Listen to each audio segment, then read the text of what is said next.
Hi, it's Dave here. This is my wife, Kathy. Hello. This is The Cinemile. It's the podcast where we walk home from the movies. And today we're going to see a movie I'm quite excited to see, actually. It's called Dungeons and Dragons. Honor Among Thieves. Right. It's got a subtitle. Very long title. Do you know why? No. Because there's already a Dungeons and Dragons movie, Kathy, from 2000. Do you remember seeing that? I don't think I've seen it. It was bad. Jeremy Irons was in it. I knew there had been remember- one, but I've not seen it. I remember distinctly seeing it in Cork's finest Grand Parade Theatre, the Capitol, the Capitol Cinema. It was terrible. It was dreadful. It was one of the honestly one of the worst films I've ever seen, and I was 16. Still had enough sort of sense To know it was of bad. taste and quality to know. But you're very excited for this movie, aren't you? Well, I am, because I've always had a soft spot for fantasy, sci-fi, nerdy things, board games.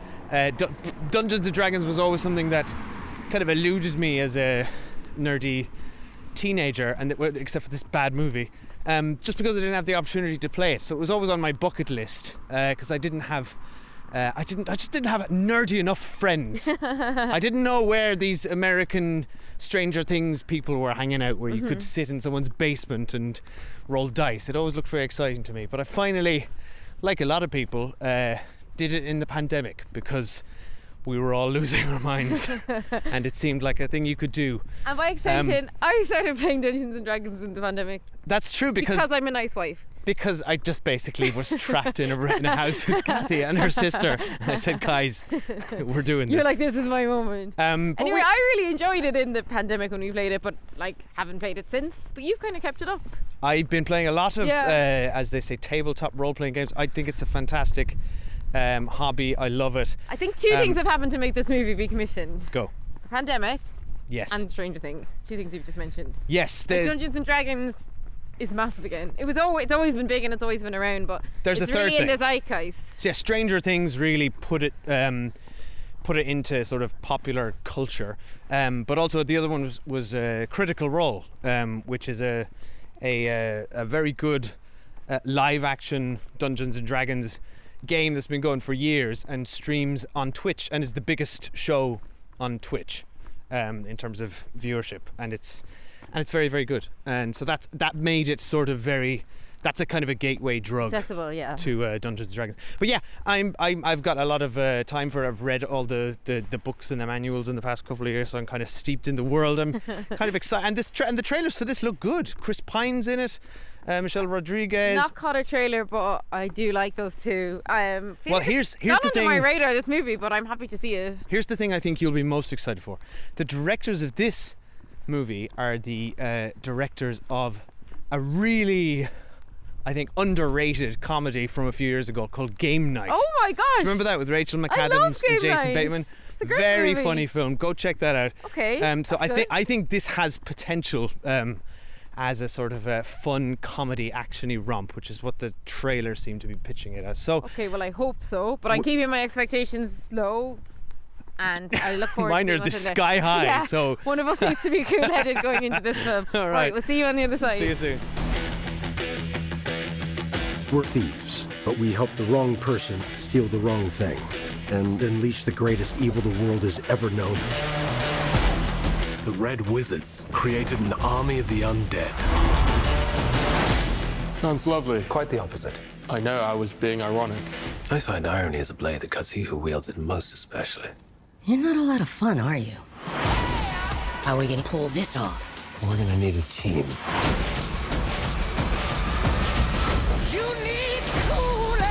Follow me to the orifice. The orifice?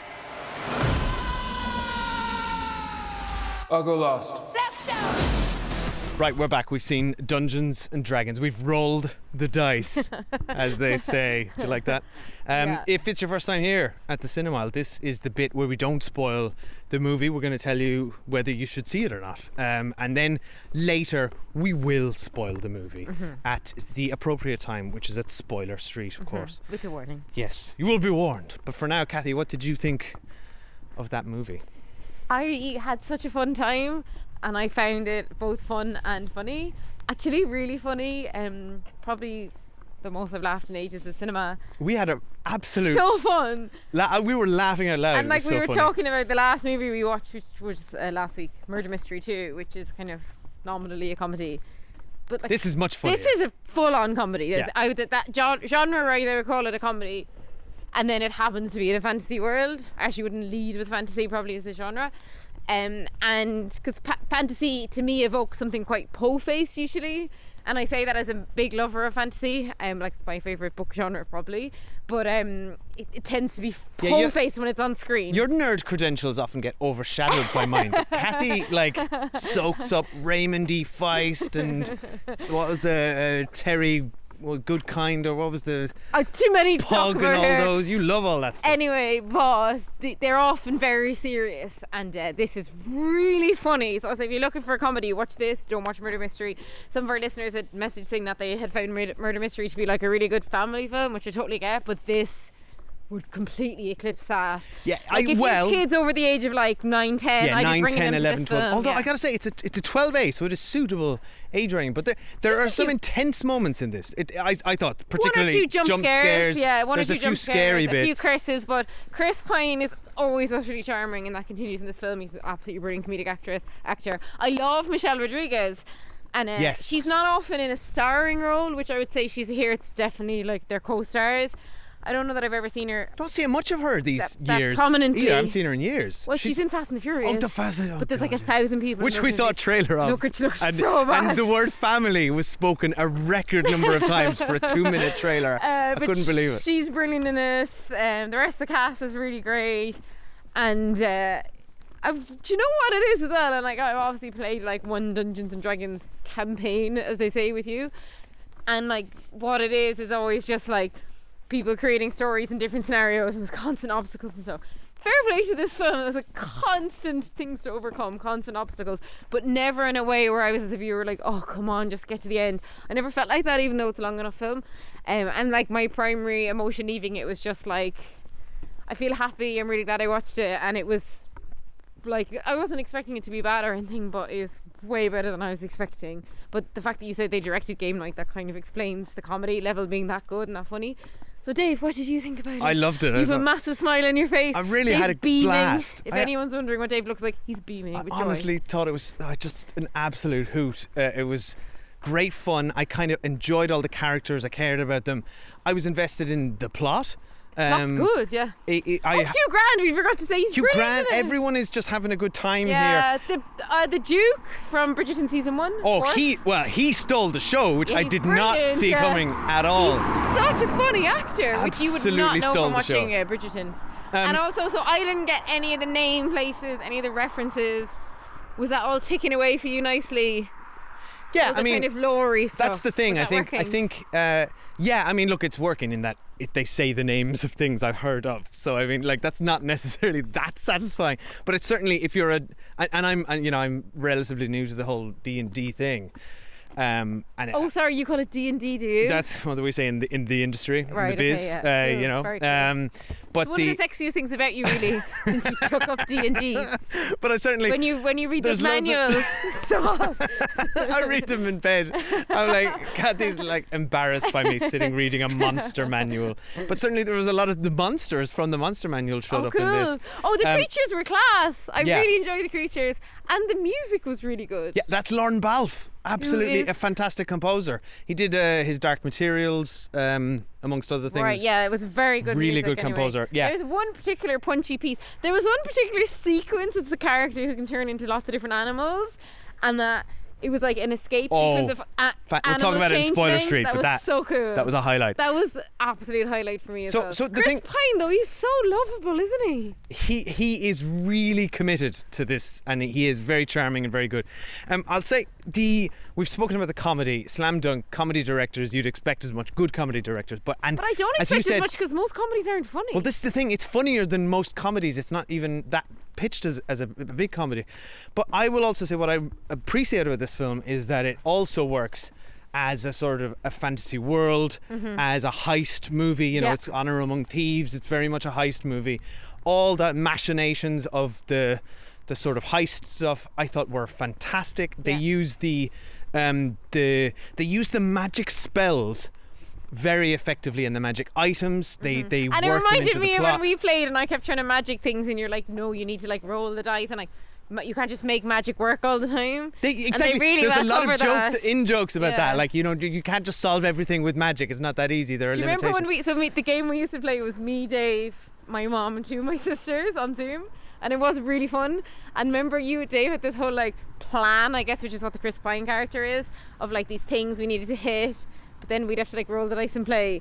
And then remember we went on a shopping montage Yeah, I think that's... and you were just like waiting for us to finish the shopping montage so that we could play the game you wanted us to play. Well, I think that's what this movie captures really well. I mean, because a lot of people will be wondering, how do you translate a game so for people who to a don't know, movie? it's just a world, and then you and the people playing it, you create all the plots. So Yeah, there's plot to there is follow. no board, there's no plot. Well, I mean, there's a game master who is the person who's guiding the experience, and they kind of decide what the world is, the plot elements, but the characters should have autonomy and agency to do whatever they want.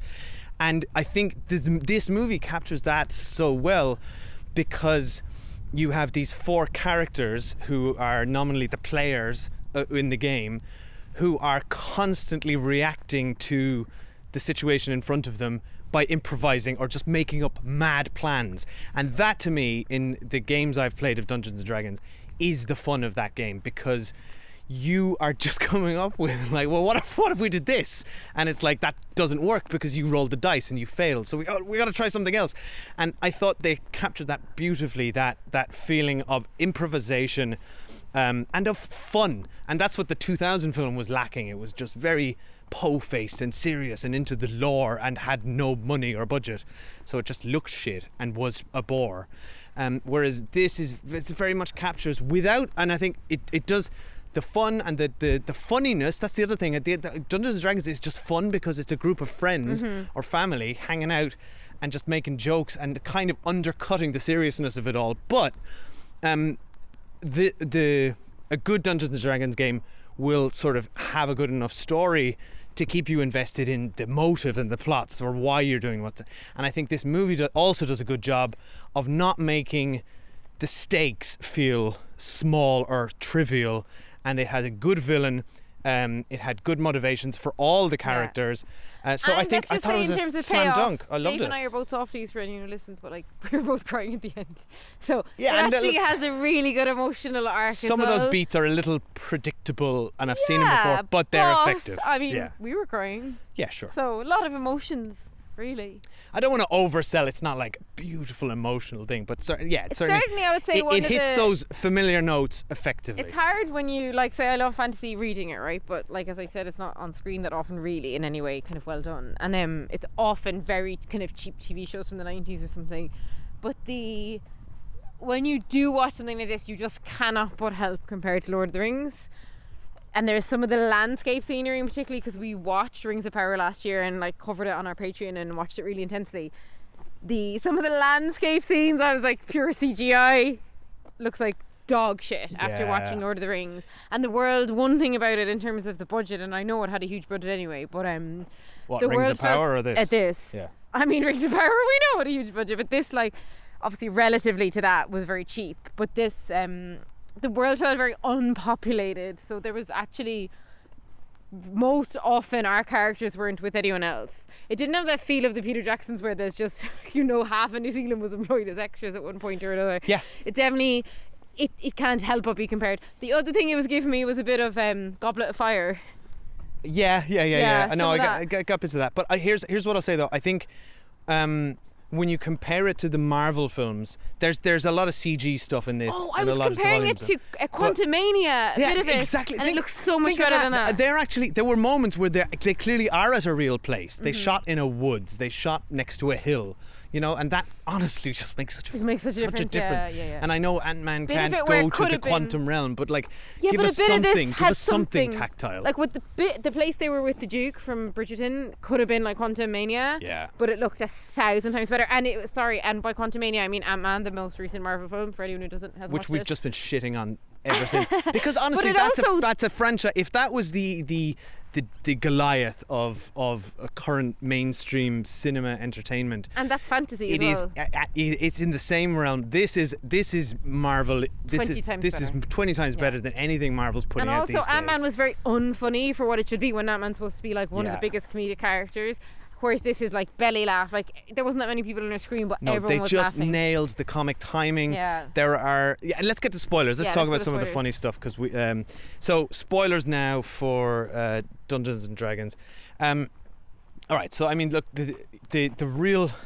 There's so many good scenes in this. The whole wakening the dead to speak to them for 5 seconds. So that's what I loved is all the spells that they reference they're in the game, and they even comment on the fact she says, you know, you can ask the dead 5 questions and then they go back. You know, and she says, "Oh well, that seems quite arbitrary," which is, it's like that's a very common thing with a lot of the Dungeons and Dragons spells. Well, why is it? It's just because Why someone is it who 5 worked questions? in Hasbro It's was just like really it has to familiar. have a mechanic. Yeah. So I was amazed he never asked his dead wife the 5 questions. I thought they were going to do that. no, they burned her body. Right. Okay. But I thought that was very funny. They wrung as much comedy as they could out of that, and it was funny from the off. The whole Jarnathan scene That with was the backstory, so the prison unexpected, break, yeah. and then the punchline, like we've approved your probation. I know, I mean, it's so good. it's just packed So was with Jonathan like. in on it, or were they just assaulting him? No, they just knew he could fly, which is another good gag. That was really funny. Honestly, and I when thought- Hugh Grant did that again at the end, I was properly laughing. Yeah, yeah. Like that was Hugh Grant is at his absolute best playing this kind of character now, isn't he? Yeah, he Like kind of absolutely nailed buffoonish, it. posh villain. He's Yeah. so good at it. Now I've seen a lot of the press stuff with Hugh Grant. Hugh Grant doesn't give shit about Dungeons and Dragons. he doesn't. Had no idea what was going on about any of this, but he still shows up and does the Hugh Grant thing and does it Exactly, well. yeah. So I'm like, you go, man. He's you just take your doing this paycheck. Paddington and 2 thing, and like it works for him. It's the career he it needs is to have now. basically his Paddington 2 character, but very enjoyable.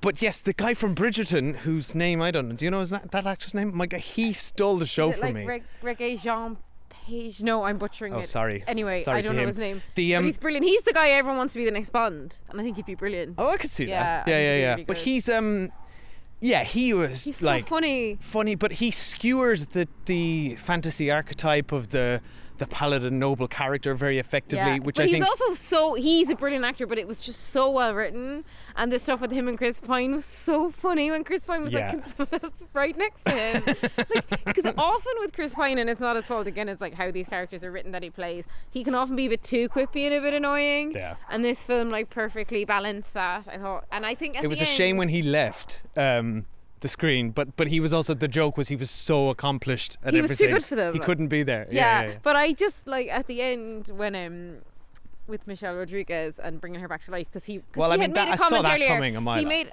obviously Sorry, go on. like the whole end. I guess what was going on. Clearly, what the villain was up to. I do not understand how they. Yeah, how didn't. did they not I get thought they had known that, and then at the end when they started figuring out, I was like, wait, I thought you knew. But when he had said to his daughter earlier, I know she's my wife, not your mother, because he had to acknowledge that she didn't remember her mother. Her mother died when she was a baby, and she was like, whatever, this other woman had actually raised her.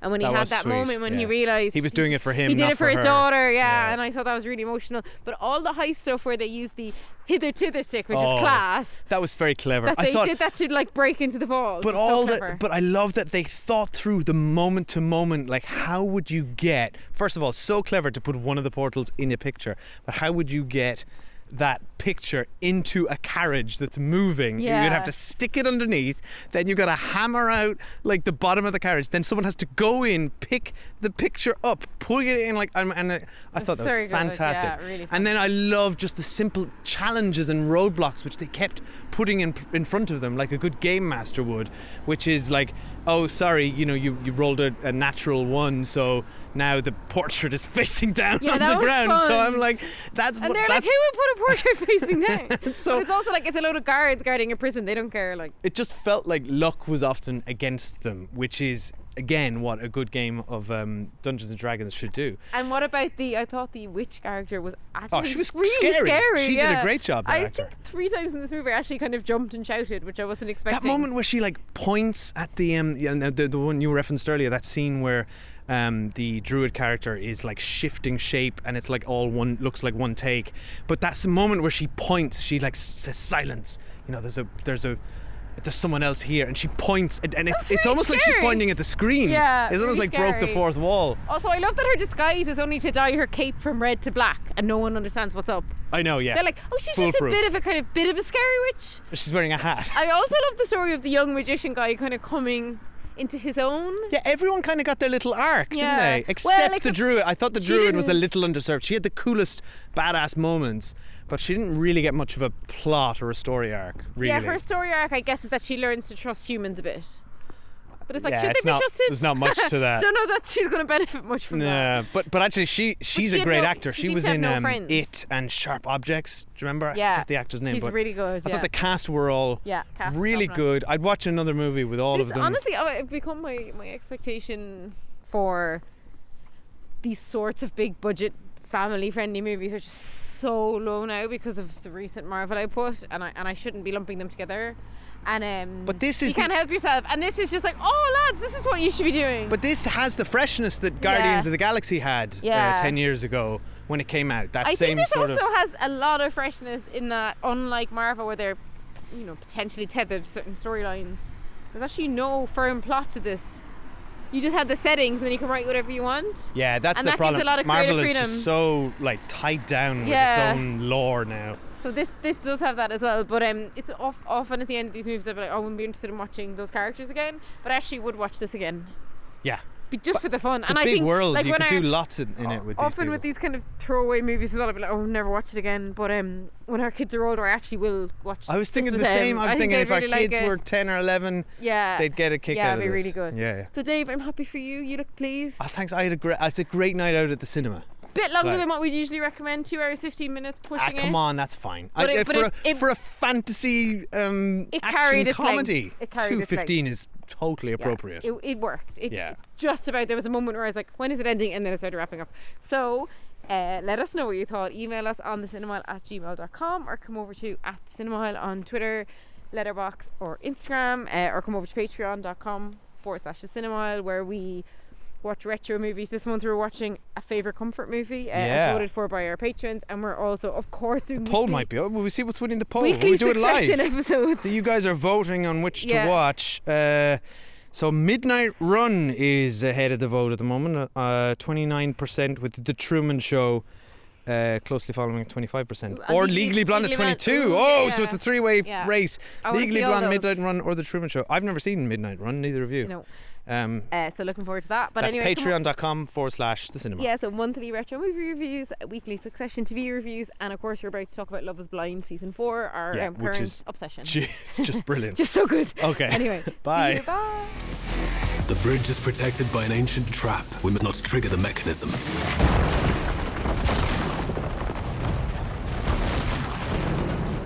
I may have triggered the mechanism. So, sorry. Want a whole lot of love.